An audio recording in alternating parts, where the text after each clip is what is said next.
Já você sempre foi aquele aluno que gostava de ensinar os outros? Você já tinha um pouco disso? Como que você juntou um pouco dessas pitadas aí do seu conhecimento, do ensinar, diversão? Você é um cara muito divertido no seu Instagram, no seu YouTube, né? Então, me conta um pouquinho desse começo da sua trajetória aí pra gente. Fala, Rodrigão, beleza?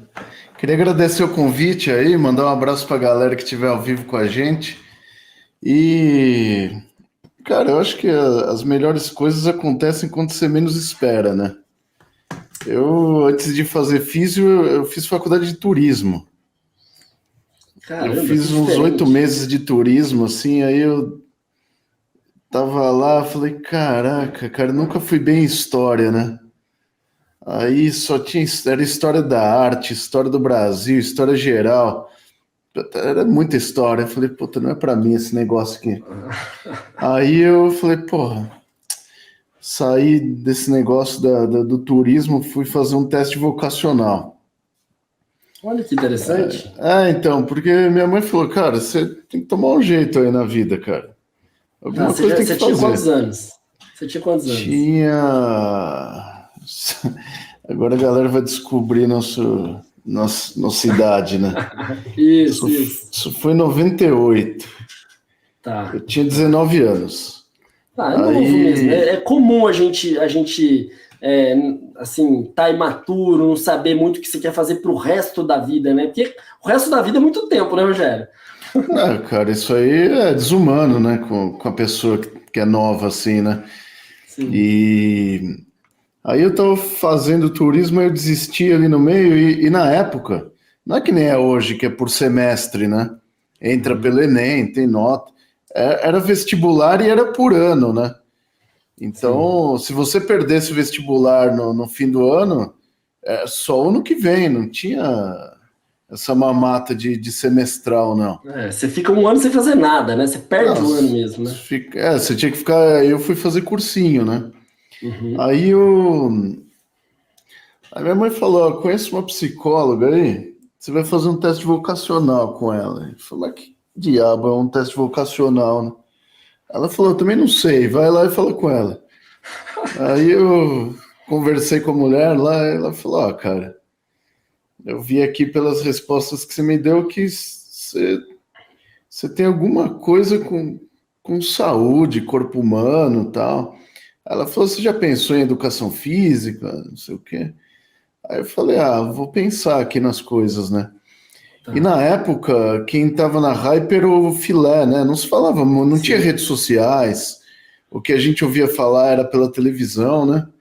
E aí quem estava na hype era o filé, né? Que era o físio do Ronaldo, que ele Sim, sim. reabilitou o Ronaldo depois da lesão na Copa, tudo. Então foi um negócio bem interessante, assim. E naquele ano, que foi o vestibular de 98 para 99, foi o primeiro ano, logo na minha vez, né? Que a físio foi a profissão que tinha mais candidato por vaga, mais que medicina e direito ainda, né? Eu lembro isso aí, eu lembro. A gente teve um ápice aí da fisioterapia, né? Todo mundo queria fazer fisioterapia. E Todo muito por mundo. conta disso mesmo, né? O Ronaldo foi um disparador, né? Mudou a cara da profissão, ganhando a Copa do Mundo ali. Você praticava algum esporte? Foi por conta disso, assim, que você teve esse teste nessa direção ou não? Praticava, eu fiz peneira para a base da Portuguesa, que eu sei que hoje não é muita, não é muita Não, coisa isso, mas na época a Portuguesa revelava Rodrigo sim, Fabre, Zé Maria, o próprio Denner, que é de antes até, sim, sim. Eu sou e dessa tinha uma época. base muito Tá forte. entregando, hein? A gente tá Hã? entregando, que a gente. Eu sou dessa época. Eu assisti o time da Portuguesa, no timaço. Não, eu ia direto assistir jogo, é muito bom. Era o melhor estádio para assistir, era pertinho, assim. E meu tio era um português que ele queria que eu jogasse na Portuguesa. Ele ficava me levando na peneira lá. Cara, tem umas histórias com ele. O dia que a gente foi pra peneira, o cara não apareceu. Ele foi na casa do cara, ela quebrou o portão da casa do cara. Mas foi uma época legal, assim. Mas eu tive um problema no olho na época. E aí eu tive que fazer uma cirurgia no olho, né? Eu fiz um transplante de córnea. Então, para mim, era totalmente inviável qualquer esporte, assim. Eu fiquei 6 meses sem jogar bola, né? Porque não podia aumentar a pressão ocular, tinha o risco de tomar uma bolada, a claridade incomodava muito, tudo. Então eu saí fora, né? Porque a gente tinha esse negócio, né? Meu irmão, ele queria fazer faculdade de música. Caramba. Aí minha mãe falou, mas nem a pau, cara. Você vai ser gente. Sei. Porque a gente sabe como que é difícil, cara. É Aí mais ele foi fazer difícil, claro que é mais jornalismo, né? difícil. Tá. Aí eu falei, que não é... Por exemplo, se fosse hoje, eu encarava esse negócio de ser jogador e tal. Porque na época os caras não viviam de bola, que nem é hoje, né? É. E eu falei, tem que estudar, né? Aí... É o que nos resta estudar, né? Aí a psicóloga falou, cara, é alguma coisa da saúde. Aí eu vi esse negócio do filé e minha prima tinha entrado na turma de 98. Aí eu fui conversar com ela, falei, Rê, como é que é o negócio? É legal mesmo? Ela falou, cara, é muito bacana, tô gostando demais, tal. Só tem um negócio que é meio brabo aqui, que é a anatomia, meu, não tô dando conta desse negócio. Aí eu... Que destino. Não, aí foi um negócio meio louco, assim, né? Eu falei, puta, meu. Será? Aí tinha anatomia, fisiologia e histologia, né? Que ela me contou. Ano. Aí eu falei, cara, eu nunca passei de ano direto na escola. Aí eu falei, agora é a hora que são elas, né? Aí, cara, eu estudei tanto anatomia, fisiologia, histologia no primeiro ano, eu quase reprovei numa matéria, cara, que a gente tinha, eu nem sei se tem mais isso, que era antropologia, cara. Sim. Eu só não antropologia e sociologia, era junto. Aí eu só não reprovei nisso porque o professor era muito gente boa, ele falou, Rogério, cara, faz outra prova aqui, porque ninguém pode reprovar nisso aqui, cara. Tá. Aí eu fiz lá outra prova e passei, né?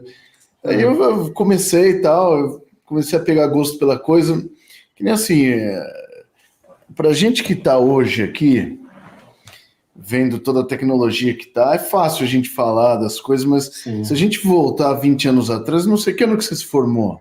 Eu me formei em 2006, eu sou igualzinho você. Em 2003 eu entrei, né? 3, 4, 5, 6. Então a gente é bem parecido.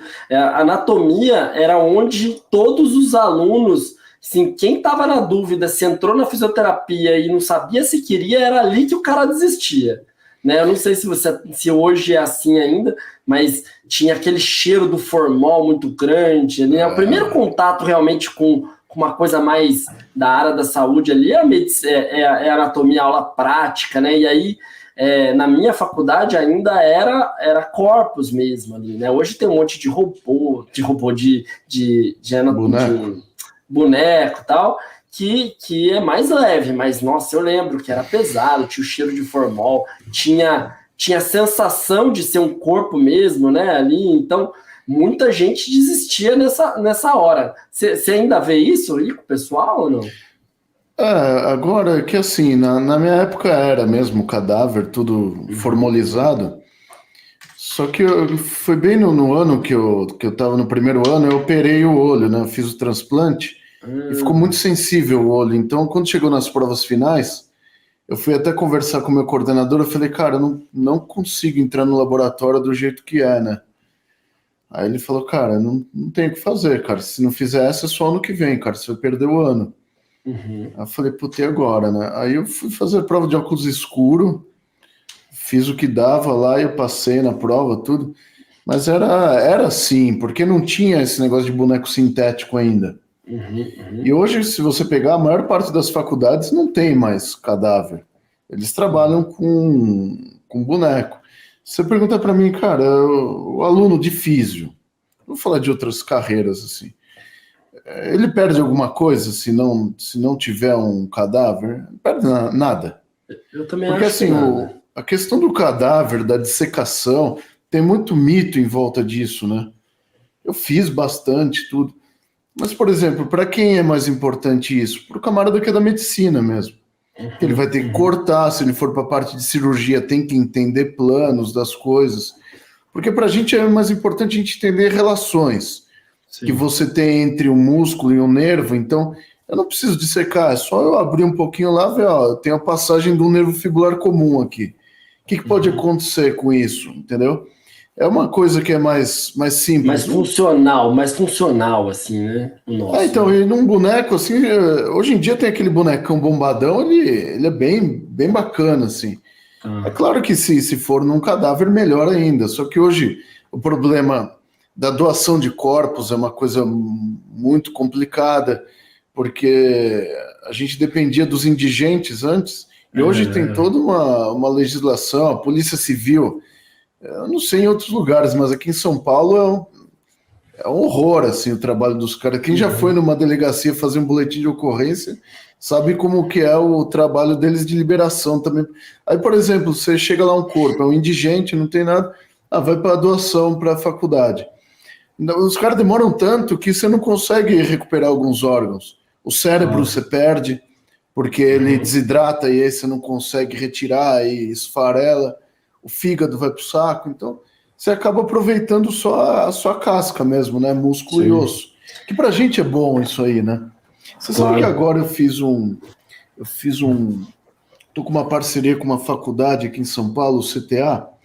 Eles trouxeram aquela tecnologia que o pessoal utilizava em Miami, que é de cadáver fresco, né? O cadáver congelado.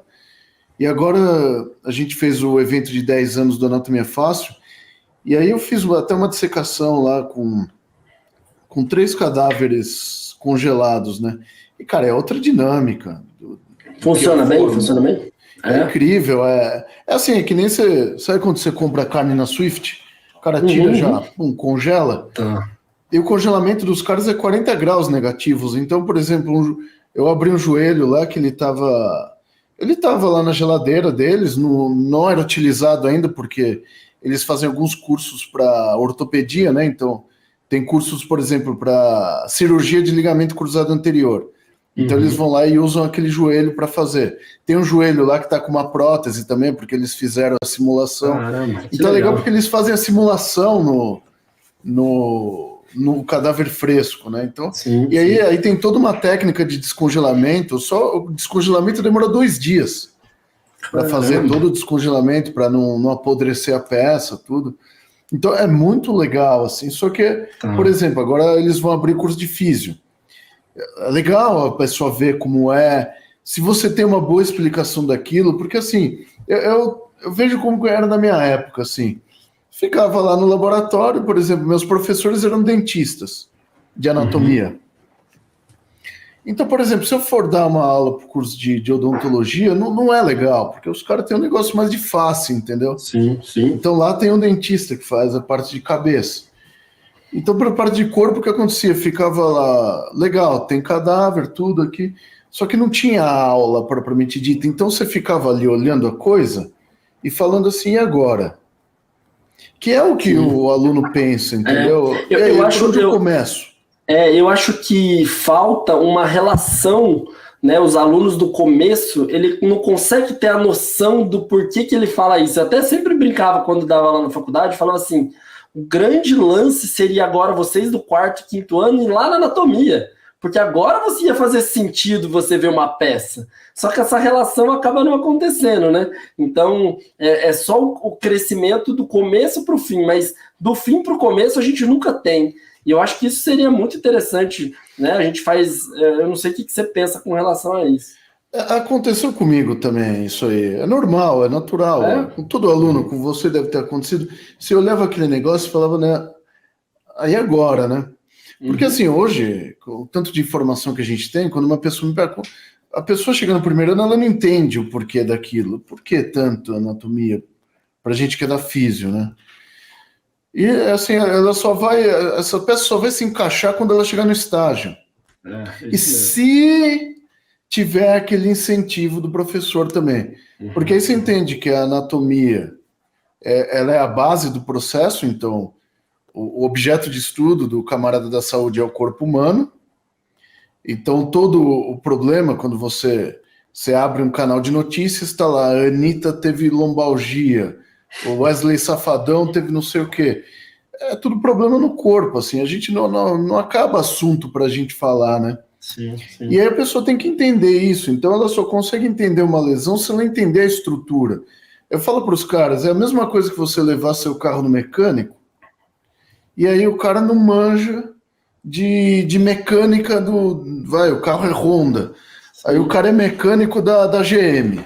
Ele não sabe nem quais são as peças que tem naquele carro. Não faz sentido, né? Ele não manja da anatomia daquele negócio. É isso que é interessante. Às vezes a pessoa não faz essa correlação, mas ela só vai entender a importância disso quando fala assim, ó, vamos lá, cheguei lá na clínica, aí eu tenho aqui um paciente com uma contratura muscular no trapézio. Aí vai voltar para trás. O que seria uma contratura? O que é um trapézio? Sim. Como reverter isso? Então tem todo o processo. Eu acho que o grande erro, porque assim, até você falou aí, na minha vida eu fui mais professor do que fisioterapeuta. Tá. E às vezes as pessoas, o cara quando está na área da saúde, ele confunde muitas coisas, e aí ele acha que eu tenho que ficar dissecando o cadáver a vida inteira. Porra, enche o saco uma hora, entendeu? Não, você já aprendeu, você já sabe o que você vai esperar quando você abrir a pele, depois da pele, o que você vai encontrar. Então, não faz sentido. Tem caras que fazem muito melhor que eu isso. Porra, tem o André lá da Paraíba, que o cara é um puta de um anatomista. Ele faz arte com as peças. O bacana, assim, de quem tá no laboratório é você perceber a evolução, e hoje os caras fazem arte com as peças, né? Tem o Von Hagens lá, que começou com a plastinação, e depois o pessoal começou a fazer isso, e você pode fazer cortes que são realmente artísticos, assim. Então, até a gente volta ao passado, né, que os maiores anatomistas foram artistas, né? Você pegar Michelangelo, Da Vinci, não eram médicos, eles não sabiam o nome de nada do corpo, mas os caras sabiam exatamente o que estava lá, entendeu?